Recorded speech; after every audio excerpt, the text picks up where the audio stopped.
বীরভূমের বিজেপি প্রার্থী দেবাশিস ধরের মনোনয়ন বাতিল। রাজ্য সরকারের পক্ষ থেকে দেওয়া হয়নি নো ডিউ সার্টিফিকেট। সেই কারণেই প্রাক্তন আইপিএস দেবাশিস ধরের মনোনয়ন বাতিল এখনো পর্যন্ত, এই খবর পাওয়া যাচ্ছে। এবং গতকালই আমরা যে খবর দেখিয়েছিলাম, প্রথমে একই কেন্দ্রে দুই বিজেপি প্রার্থীর যে খবর, দেবতনু ভট্টাচার্য গতকালই নমিনেশন জমা দেন এবং আজকে জানা গেল তার কারণ। বীরভূমে বিজেপির নতুন প্রার্থী অর্থাৎ এখনো পর্যন্ত দেবতনু ভট্টাচার্য। সুতপা রয়েছেন আমাদের সঙ্গে সরাসরি, সুতপার কাছে আমরা যাব এবং সেই জায়গায় দাঁড়িয়ে কলকাতা হাইকোর্টে এই বিষয়টা নিয়ে দেবাশিস ধর তিনি আবেদন করতে চলেছেন, এমনটাই সূত্রের খবর পাওয়া যাচ্ছে।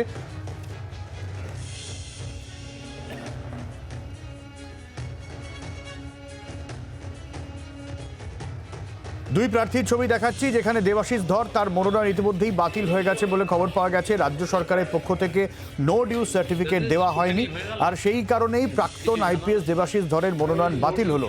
বীরভূমে বিজেপির নতুন প্রার্থী দেবতনু ভট্টাচার্য কি জানিয়েছেন এই নিয়ে দেবাশিস ধর, একবার শোনাবো আপনাদের।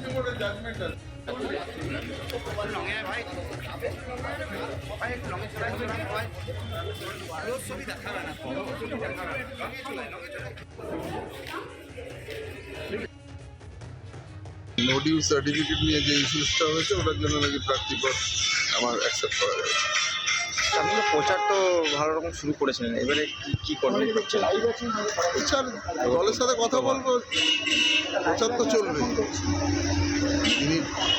মানে আমি আদালতে যাচ্ছি, যদি মাননীয় আদালত, উচ্চ আদালত যা নির্দেশ দেবে সেটা পালন করবো। আর যদি অন্য কোনো কেউ ক্যান্ডিডেট হয়, তাহলে তার প্রচারে আপনি কি তার প্রচারে থাকবেন? দল থাকতে হলে থাকবো। গতকাল তো আপনাদের একজন তো প্রার্থী দিয়েছে, হ্যাঁ, দলের নির্দেশে উনি দিয়েছেন না। এরপর আপনি কি ভাবনা? কিছু ভাবনা নেই, তো দলের বাইরে তো কেউ নেই, দল যা বলবে তাই বলবে। প্রসেনজিৎ রয়েছেন আমাদের প্রতিনিধি। প্রসেনজিৎ, আমরাই গতকাল এই খবর দেখিয়েছিলাম যে এক কেন্দ্রে দুই বিজেপি প্রার্থী, সেক্ষেত্রে একটা বিভ্রান্তির খবর হয়েছিল এবং তারপরে আমরা দেখলাম যে দেবতনু ভট্টাচার্য তিনি দাবি করলেন যে দল তাকে নমিনেশন ফাইল করতে বলেছে। এই কারণেই তার মানে কোথাও গিয়ে একটা আঁচ পাওয়া গেছিল যে দেবাশিস ধরের মনোনয়ন বাতিল হতে পারে। একেবারে তাই, কোথাও গিয়ে এই আঁচ পাওয়া গেছিল এবং এই আঁচ পাওয়ার প্রথম শুরুটা হয়েছিল মুখ্যমন্ত্রী মমতা বন্দ্যোপাধ্যায় বীরভূম জেলা সফরের দিন। কারণ মুখ্যমন্ত্রী মমতা বন্দ্যোপাধ্যায় মঞ্চে বক্তব্য রাখতে গিয়ে তিনি একটা বিষয় খুব স্পষ্টত বলেছিলেন যে দেবাশিস ধরকে এখনো পর্যন্ত রাজ্য সরকারের তরফ থেকে কোনো ক্লিয়ারেন্স কিন্তু দেওয়া হয়নি। অর্থাৎ এই বক্তব্যের পরেও কোথাও না কোথাও বিজেপি নেতৃত্ব বুঝতে পারছিলেন যে মনোনয়ন বাতিল হওয়ার একটি সম্ভাবনা রয়েছে। আর সেক্ষেত্রে দাঁড়িয়েই যাতে ফাঁকা মাঠে তৃণমূল কংগ্রেস গোল না দিতে পারে, ঠিক সেই কারণেই কিন্তু দেবদূত ভট্টাচার্যকে গতকালকে আমরা দেখলাম নমিনেশন ফাইল তিনি করলেন, নমিনেশন ফাইল করতে দেওয়া হলো দলের তরফ থেকে এবং তিনি নমিনেশন ফাইল করলেন। এবং এই দেবতনু ভট্টাচার্য নমিনেশন ফাইল করার পর তারপর থেকে রাজনৈতিক চর্চা শুরু হলো, বিভিন্ন বিষয় নিয়ে বক্তব্য শুরু হলো। কিন্তু আজকে গিয়ে আমরা যেটা দেখতে পেলাম, ঠিক একইভাবেই দেবাশিস ধরের মনোনয়ন বাতিল করা হলো এবং সেক্ষেত্রে বাতিল করার কারণ হিসেবে দেখানো হলো রাজ্য সরকার কোন রকম নো ডিউ সার্টিফিকেট তাকে দেননি, সেই কারণে তার মনোনয়ন বাতিল হলো। অর্থাৎ তুমি বুঝতেই পারছো, বাতিলের পরে দেবতনু একদিকে যেমন দেবতনু ভট্টাচার্য তিনি এমনি বক্তব্যে জানাচ্ছেন দল তাকে নির্দেশ দেবে, তিনি সেভাবে ভোট প্রচারে নামবেন এবং প্রার্থী হিসেবে নয় দলের প্রতীককে সামনে রেখে তিনি লড়াই করবেন। অন্যদিকে একদিকে যখন দেবতনু ভট্টাচার্য তিনি বক্তব্য দিচ্ছেন, পাশাপাশি দেবাশিস ধর তিনি কিন্তু স্পষ্টত জানাচ্ছেন যে তিনি আদালতে যাবেন এবং আদালতে গিয়ে আদালত যেটা নির্দেশ দেবেন সেই নির্দেশ মোতাবেক তিনি সেই নির্দেশ মেনে নেবেন।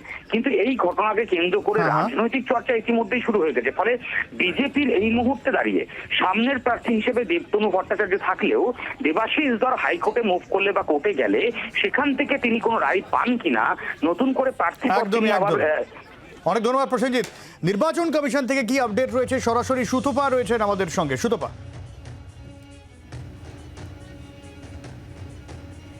দেখো, নির্বাচন কমিশন সূত্রে যেটা জানা যাচ্ছে যে কেন বাতিল হলো তার মনোনয়নপত্র, সেই ব্যাপারে যে আইনের ধারা আছে সেই আইন উল্লেখ করে রাজ্যের নির্বাচনী আধিকারিক তিনি যেটা জানিয়েছেন যে 2016 সালে দিল্লি হাইকোর্টের একটি রায়ের পরিপ্রেক্ষিতে 2019 সালে এই এফিডেভিট যোগ করার কথা বলা হয়েছে এবং তার 19 সাল থেকে এই এফিডেভিট যোগ করা হয়েছে, যেখানে পরিষ্কারভাবেই কোনো সরকারি আধিকারিককে ডিক্লারেশন দিতে হয় যে অ্যাকোমোডেশন অর্থাৎ থাকার জায়গা, ইলেকট্রিসিটি, জল এই ধরনের টেলিফোন এই সমস্ত কানেকশনের ক্ষেত্রে গভর্নমেন্টের কোনো ডিউ রয়েছে কিনা, অর্থাৎ এই সব যে পেমেন্টগুলো তার করার কথা সেক্ষেত্রে কোনো রকম ডিউ কিছু রয়েছে কিনা, সেই ডিউ যদি থাকে তাহলে কিন্তু মনোনয়নপত্র খারিজ হয়ে যাবে, এটা পরিষ্কারভাবে বলা রয়েছে। জনপ্রতিনিধিত্ব আইনের 36 নম্বর ধারা অনুযায়ী কিন্তু এই ব্যবস্থা নেওয়া হয়েছে নির্বাচন কমিশনের তরফ থেকে, এমনটাই জানানো হলো। যদিও আজকে স্ক্রুটিনির লাস্ট ডেট এবং অন্য একজন প্রার্থী বিজেপির রয়েছেন, কাজেই তাকে বিজেপির বৈধ প্রার্থী হিসেবে ঘোষণা করে দেওয়া হলো নির্বাচন কমিশনের তরফ থেকে। এবং নিয়ম অনুযায়ী যদি 2জন বা 3জন বা 4জন প্রার্থীকেও কোনো দল মনোনয়ন জমা দিতে বলে, সেক্ষেত্রে যে প্রার্থী প্রথম মনোনয়ন জমা দিয়েছিলেন তাকেই কিন্তু মান্যতায় দেয় নির্বাচন কমিশন। কিন্তু এক্ষেত্রে যেহেতু প্রথম প্রার্থী হলেও দেবাশিস ধরের ক্ষেত্রে ডিক্লারেশন ক্লিয়ারলি ছিল না, তার ফলেই কিন্তু তার মনোনয়নপত্র খারিজ করে দেওয়া হলো, এমনটাই কমিশন সূত্রে জানা যাচ্ছে। একদম, অনেক ধন্যবাদ সুতপা। শতাব্দী রায় এই বিজেপি প্রার্থীর যে মনোনয়ন বাতিল তাই নিয়ে কি বলছেন একবার শোনাবো। প্রথম থেকেই তো কনফিউশন ছিল যে যখন প্রার্থী অ্যানাউন্সমেন্ট হচ্ছে না করে এতদিন পরে হলো, তারপর 2-3 দিন ধরে যখন থেকে আরও একজন ফাইল করেছে তখন থেকেই সবাই বুঝতে পারছিল যে এটার মধ্যে কোনো ডাউট আছে ওদের, তাই জন্য আরেকজনকে ফাইল করিয়েছে। বিরোধী হলেও আমার খারাপ লাগছে, কারণ একটা মানুষ যখন প্রার্থী হয় তার একটা মেন্টাল প্রিপারেশন থাকে, সে লড়বে, জিতবে না জেনেও লড়বে, কিন্তু লড়ারও একটা তো সেট আপ থাকে। 15 দিন বাকি, উনি আর কি করতে পারতেন। কিন্তু আমি আবারও বলছি আমার খারাপ লাগছে উনি লড়তে পারছেন না বলে। তবে এটা একটা কথা যে উনি লড়লেও আমি জিততাম, উনি যদি নাও লড়েন তাহলেও আমি জিতবো। কারণ ওনার উপস্থিতি অনুপস্থিতি কোনোটাই আমার জেতার সঙ্গে ম্যাটার করবে না। বাংলার আওয়াজ, বাঙালির আবেগ, জি 24 ঘন্টা।